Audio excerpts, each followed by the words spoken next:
Hello everyone, thank you for watching my video. Today I'm going to show you how to use custom-made decal sheets which are made using a laser printer. First off, let's have a look at the decal sheets themselves. Let's start with the logo sheet. It has a lot of logos in various different sizes. There are 277 decals in total. The logos on the bottom are made for the Imperial Guard breastplates. There are 80 in total. The next size is made for the Neophyte hybrid shoulder pads. We have 100 of those. And here we have 70 logos to fit the Imperial Guard shoulder pads. Then we have some extra ones in different sizes, as you can see, and you can use them for different purposes like scenery or vehicles. And then we have a vehicle/scenery overspray sheet. There are not as many decals, but they are a lot more unique, as there's only one line of duplicates. As you can see, these two lines are the same, but other than that they are either a different size or a slightly different design. So you can make your army look a lot more unique. Okay, so those are the decal sheets. Now today I will be using one that I have already used before, and I will show you how to use them on Imperial Guard models. I've got 4 of them which I painted before.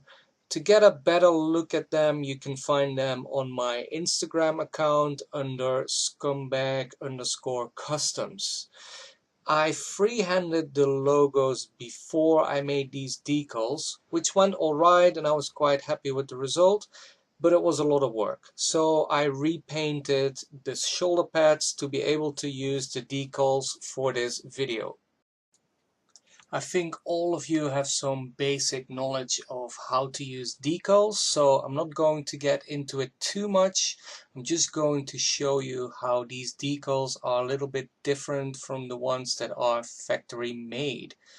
Let's start off very quickly with the tools we are going to use today. We have a little bit of water. As the decals are very small, we don't need that much.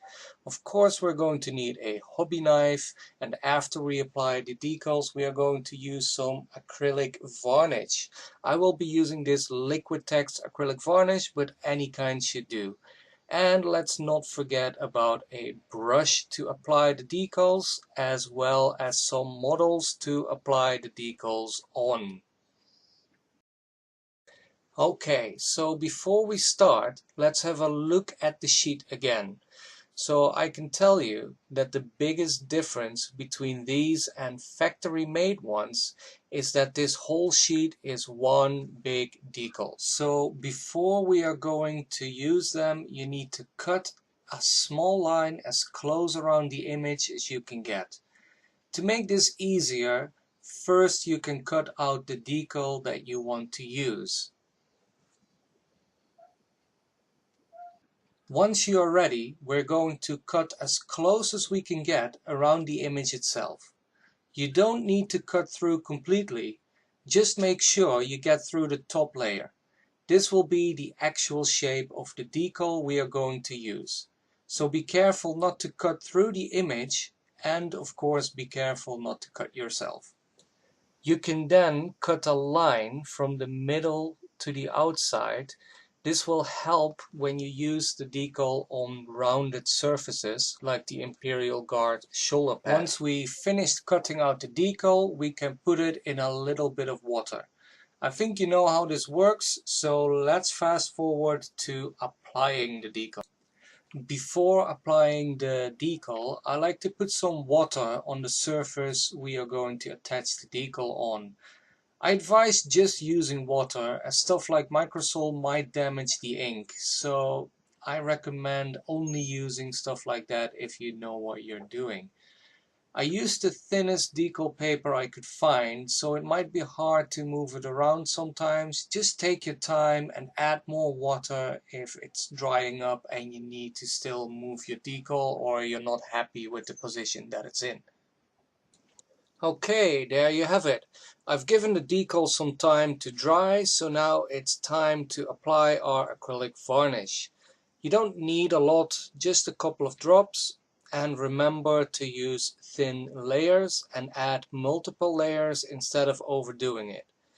I usually use 2 to 3 layers with plenty of drying time in between, but for this video I went a little bit quicker just to save some time. And here is the final result. As you can see, I've added a breastplate decal to show what those look like. Today I used a light base color, so these decals are bright enough, but if you're not happy with the color or have a darker base layer, now is the time you can use them as a guide to paint over. I hope you enjoyed this video. If you have any questions or are interested in some custom decals, please feel free to leave me a comment or find me on Facebook or Instagram. I will put the links below.